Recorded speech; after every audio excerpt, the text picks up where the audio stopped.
Hey there everybody, this is Lee with Creative Two-Time Mom. This video is going to be a part of the Homeschool ABC Collab series. The letter this week is the letter P. P for puzzles.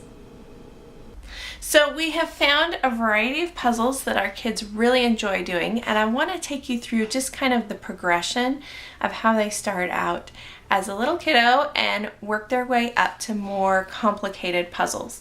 So one of the first puzzles that we start out with are these little ones that have the knobs that they can grab onto, and you can get a more simple puzzle with just 2 or 3.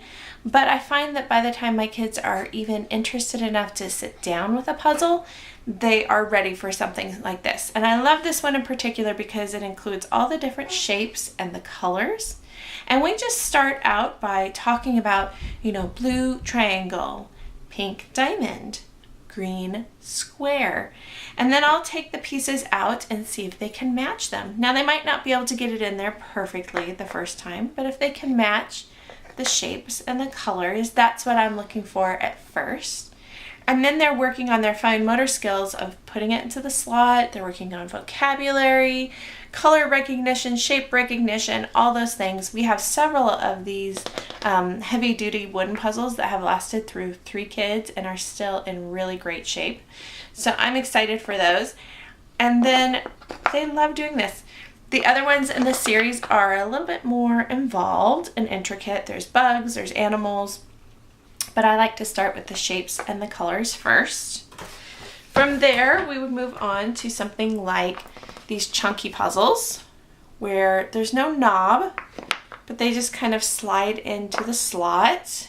And again, we're talking about pig and cow and farm animals and the sounds that they make.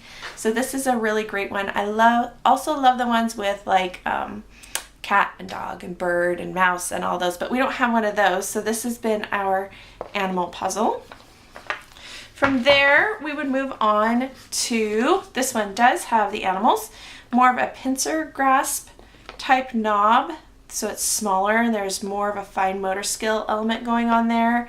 Again, we're still talking about vocabulary, eye-hand coordination, recognizing sounds, because you can talk about the sounds that the animals make. This is another one of those that has the smaller knobs, so they're working on their grasp again, and it includes a couple of the shapes plus all the numbers. We also have one that is an alphabet puzzle that we use a lot in our homeschool preschool. So these are great.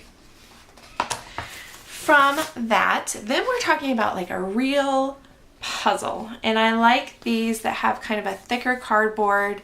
They have the frame so the puzzle actually fits within an area because they're used to these pieces that fit in a specific area. And this also helps them to visualize, okay, I don't need the border pieces clear far apart. They're going to stay within this area. If you can get Elmo, even better. I think we got this one at Walmart, and it again has lasted through several kids. It's that thicker cardboard, not quite wood, but very durable. From this, we would move on to something like this, a floor puzzle, where again the pieces are very big. They're not going to be lost under the dishwasher, although these are thin, so be careful. And they're easier to start hooking the pieces together because they are such a larger space. And my sons especially love this one because it's construction themed. We also have a Cars one. We have a couple others around the house. And then lastly, before moving on to more of a puzzle, adult type puzzle, I'm going to pick up some of these from like Walmart or the Dollar Tree where they're just 24 pieces. Then you can move up to 100 pieces. But again, the pieces are still bigger than a regular puzzle. They're very interesting. My son loves Jake and the Neverland Pirates, so this is a huge favorite in our house. And you're working on, specifically with my kids, we work on the border first, so that gives us a frame, and from there we progress. So that is some of the puzzles that we use and how we develop that thinking and that logic and spatial awareness and problem solving using puzzles.